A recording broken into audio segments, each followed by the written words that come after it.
Welcome back to American Aupair Host Mom. Today we're going to be talking about the hot subject of COVID. This year has affected everybody, and it certainly has made being a host family and an au pair more complex. So there are several situations that host families are in right now. Some already had an au pair and then had to deal with the repercussions of strict rules and regulations changing how the au pair and the family interacted. Others were searching for an au pair and had to deal with them coming into a quarantine situation. And how do you deal with the fact that they might have just been on an international flight?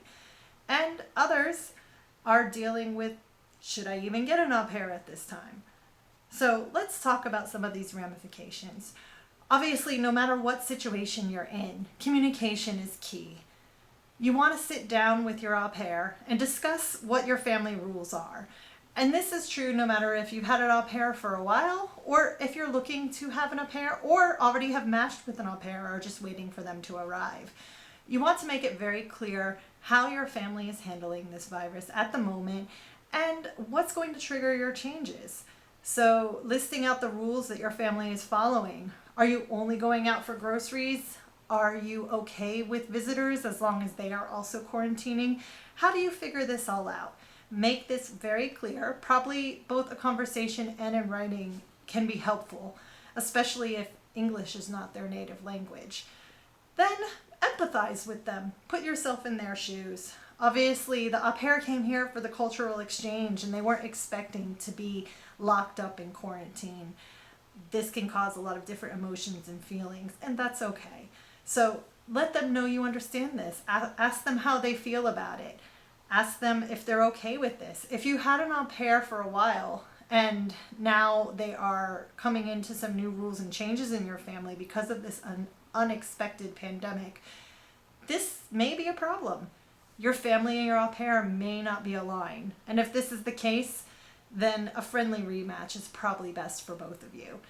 However, if you're both willing to abide by those rules, have good communication and definitely provide fun options and outlets for them if your family is more restrictive.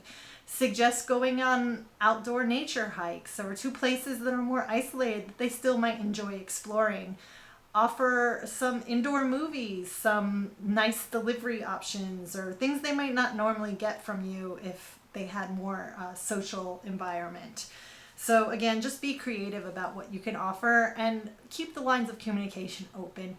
Ask them how they're doing and how they're handling things. And obviously, as the situation changes, let them know how this impacts your family's rules and how you'll be going forward.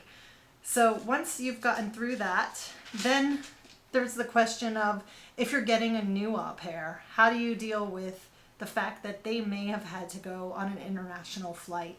This can be scary for everybody. Obviously, for the au pair, it's just a scary risk if they even want to take it. And if they do, then you definitely want to advise, and hopefully they already know this, but it doesn't hurt to communicate that they need to be wearing masks. They really need to try to keep 6 feet distance. Really be aware that being close to somebody who's talking is really going to increase the risk. So wear a mask at all times. Wash hands with soap as much as possible. And where that's not possible, use hand sanitizer that has at least 60% alcohol. Then have a plan for how you're going to pick them up and how you're going to house them once they arrive. A lot of different people, and I will say this is all just virtual for me. I've been lucky that my au pair has been with me for quite a while and is okay with our family rules. However, I have read that a lot of people have come up with a lot of great ideas on how to handle quarantine. So some people have actually rented apartments or done Airbnb and set their au pair up in this kind of location for a 2-week stay. They have then Skyped and visited them frequently, but make sure they're maintaining the 6-foot distance with mask. They also make sure that their place is set up with a lot of great food, a lot of delivery, or things that's just going to make it easy for them to do, say, a 2-week quarantine in this location. Make sure they have a lot of in-home entertainment, a lot of good movies, whether that's Netflix or Hulu or Prime or something really fun. Let them start checking out some of the American channels and movies we have. Maybe it's going to help them practice on their English. Have it stocked with good games and things to do. Just anything to help the time pass by, and make sure you check on them frequently, ask if there's anything they need and how that's doing. Some other people are lucky enough that their household is set up so that they can quarantine their au pair there in person, and this is even more beneficial as you can ensure that the quarantine is working well.